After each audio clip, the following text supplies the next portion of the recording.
नमस्कार साथीहरु, फेरि पनि स्वागत छ हजुरहरुलाई यस युट्युब च्यानलमा। आउँदै गरेको प्री टेस्टको एक्जामलाई फोकस गरेर च्याप्टर वाइज महत्त्वपूर्ण प्रश्नहरु ल्याएर फेरि पनि उपस्थित भइसकेको छु। आजको यस भिडियोमा जैविक विविधता, दिगो विकास, जलवायु परिवर्तन र वातावरणीय व्यवस्थापन टपिकका महत्त्वपूर्ण प्रश्नहरु समावेश गरिएको छ। भिडियोलाई स्किप नगरेर अन्तिमसम्म हेर्नु होला। र साथै तपाईहरुले अहिलेसम्म पनि हाम्रो यस युट्युब च्यानललाई सब्स्क्राइब गर्नुभएको छैन भने सब्स्क्राइब गरेर जोडिनु होला है त। र साथीहरु, आजको पहिलो प्रश्न रहेको छ, तल दिएका राष्ट्रहरू मध्ये सबैभन्दा बढी कार्बन उत्सर्जन गर्ने राष्ट्र कुन हो? अप्सन ए चीन, option B Bharat, option C America र अप्सन डी रुस। साथीहरु विचार गर्नुहोस् त यो प्रश्न नम्बर 1 को सही उत्तर कुन अप्सन हुन्छ होला? यो प्रश्नको सही उत्तर अप्सन ए चीन हो साथीहरु। अब तपाईहरुले थप के कुरा थाहा पाउनुहोस् भने चीनले विश्वको कुल कार्बन उत्सर्जनको लगभग 30% भन्दा बढी हिस्सा ओगट्दछ। अनि त्यस्तै कुल कार्बन उत्सर्जनमा विश्वको दोस्रो स्थानमा अमेरिका पर्दछ, तेस्रो स्थानमा भारत पर्दछ भने चौथो स्थानमा रुस पर्दछ। साथीहरु, तपाईहरुले यो कुरालाई पनि याद गरिराख्नुस् है त। प्रश्न नम्बर 2, दिगो विकास लक्ष्य नम्बरहरू क्रमशः 12 र 13 को सम्बन्धमा कुन विकल्प सही छ? अप्सन ए लैंगिक समानता र गुणस्तरीय शिक्षा, अप्सन बी दिगो शहर समुदाय र जलवायु कार्य, अप्सन सी दिगो उपभोग तथा उत्पादन र जलवायु कार्य र अप्सन डी जलवायु कार्य र जलमुनिको जीवन। साथीहरु विचार गर्नुहोस् त यो प्रश्न नम्बर 2 को सही उत्तर कुन अप्सन हुन्छ होला? यो प्रश्नको सही उत्तर अप्सन सी दिगो उपभोग तथा उत्पादन र जलवायु कार्य हो। साथीहरु, अब तपाईहरुले थप के कुरा थाहा राख्नुहोस् भने दिगो विकासका कुल 17 वटा लक्ष्यहरू रहेका छन्, 169 वटा लक्ष्यगत परिमाण रहेका छन् भने 247 वटा सूचकहरू रहेका छन्। साथीहरु, तपाईहरुले यो कुरालाई पनि याद गरिराख्नुस् है त। प्रश्न नम्बर 3, जैविक विविधता सम्बन्धी सन्धि क्लाइमेट चेन्ज कन्भेन्सन कुन सम्मेलनमा प्रस्तुत गरिएको थियो? अप्सन ए वातावरण संरक्षण सम्बन्धी सम्मेलन, अप्सन बी रियो सम्मेलन, अप्सन सी ओजोन तहको सुरक्षा सम्बन्धी अन्तर्राष्ट्रिय सम्मेलन र अप्सन डी जलवायु परिवर्तन सम्मेलन। साथीहरु विचार गर्नुहोस् त यो प्रश्न नम्बर 3 को सही उत्तर कुन अप्सन हुन्छ होला? यो प्रश्नको सही उत्तर अप्सन बी रियो सम्मेलन हो। साथीहरु, त्यस्तै तपाईहरुले थप के कुरा थाहा राख्नुहोस् भने रियो सम्मेलनलाई पृथ्वी सम्मेलन वा अर्थ समिट पनि भनिन्छ। अनि यो रियो सम्मेलन ब्राजिलको रियो द जेनेरियो शहरमा आयोजना भएको थियो। साथीहरु, आयोजना मिति सन् 1992 जुन 3 देखि 14 सम्म हो भने यो सम्मेलन चाहिँ युएनओ द्वारा आयोजना भएको दोस्रो वातावरणीय सम्मेलन हो। साथीहरु, तपाईहरुले यी सबै कुराहरुलाई पनि थाहा पाइराख्नु पर्यो है त। प्रश्न नम्बर 4, नेपालमा कति माइक्रोन भन्दा कमको प्लास्टिक उत्पादनमा रोक लगाइएको छ? Option A 18, option B 20, option C 30 र अप्सन डी 40। साथीहरु विचार गर्नुहोस् त यो प्रश्न नम्बर 4 को सही उत्तर कुन अप्सन हुन्छ होला? यो प्रश्नको सही उत्तर अप्सन डी 40 हो। साथीहरु, अब तपाईहरुले थप के कुरा थाहा राख्नुहोस् भने नेपाल सरकारले 40 माइक्रोन भन्दा कमको प्लास्टिक उत्पादनमा रोक लगाएको मिति भनेको 2078 साल भदौ 1 गतेदेखि हो। साथीहरु, नेपाल सरकारले यो मितिबाट 40 माइक्रोन भन्दा पातलो प्लास्टिकको झोला उत्पादन, बिक्री, वितरण तथा प्रयोगमा पूर्ण प्रतिबन्ध लगाएको छ है त। यो कुरालाई पनि थाहा पाइराख्नुहोस् है त। साथीहरु, प्रश्न नम्बर 5, जलवायु अर्थात क्लाइमेट निर्धारण गर्दा सामान्यतया कति वर्षको औसत मौसमी तथ्याङ्क डाटा मापन विश्लेषण गरिन्छ? अप्सन ए 15 वर्ष, अप्सन बी 30 वर्ष, अप्सन सी 50 वर्ष र अप्सन डी 100 वर्ष। साथीहरु विचार गर्नुहोस् त यो प्रश्न नम्बर 5 को सही उत्तर कुन अप्सन हुन्छ होला?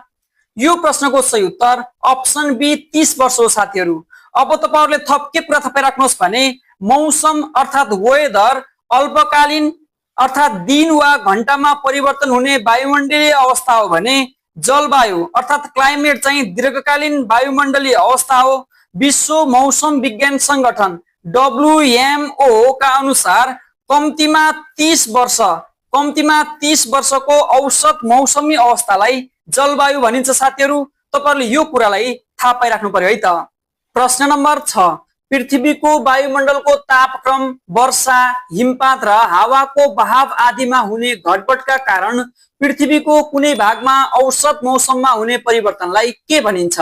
अप्सन ए मौसम परिवर्तन, अप्सन बी जलवायु परिवर्तन, अप्सन सी वायुमण्डलीय परिवर्तन र अप्सन डी माथिका सबै। साथीहरु विचार गर्नुहोस् त यो प्रश्न नम्बर 6 को सही उत्तर कुन अप्सन हुन्छ होला?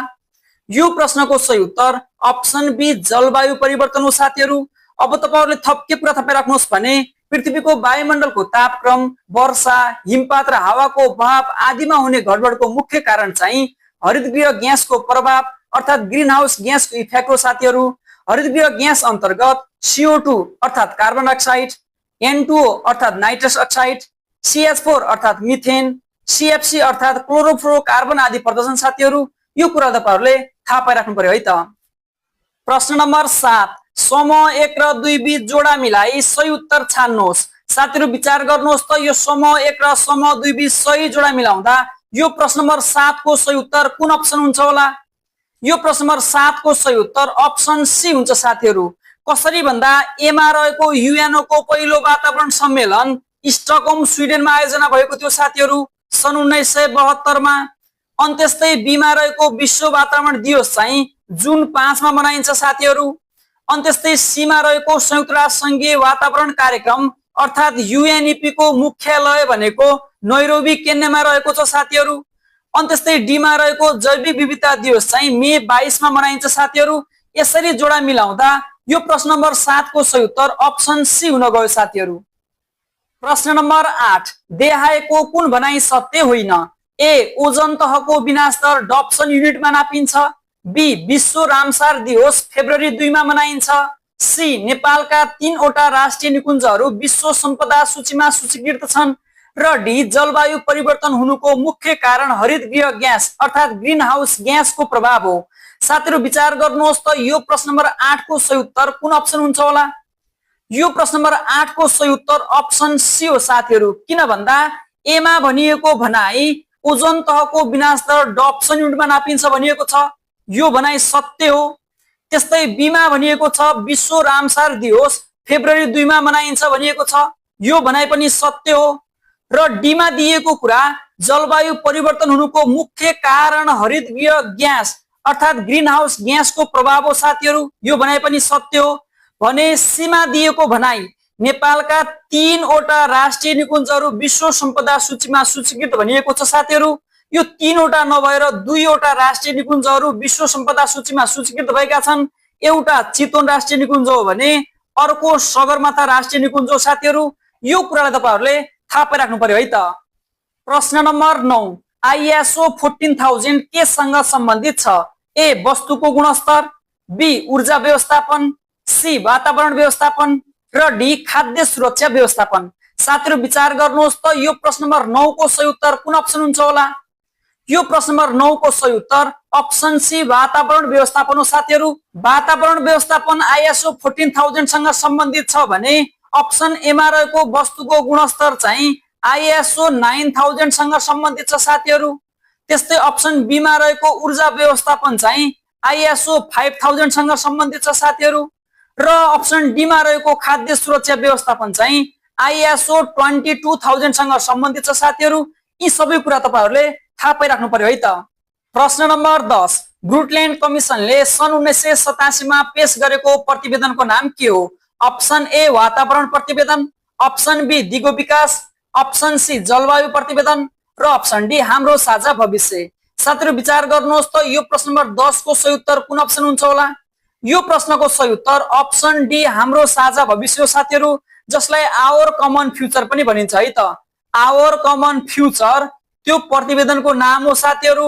अब यो आवर कमन फ्युचर प्रतिवेदनबाट दिगो विकासको अवधारणा आएको साथीहरु, यो कुरा पनि तपाईहरुले थाहा पाइराख्नुहोस्। साथै तपाईले अर्को कुरा के थाहा पाउनुहोस् भने यो ब्रुटल्यान्ड कमिसनको गठन चाहिँ 1983 मा भएको थियो। 1983 मा भएको थियो।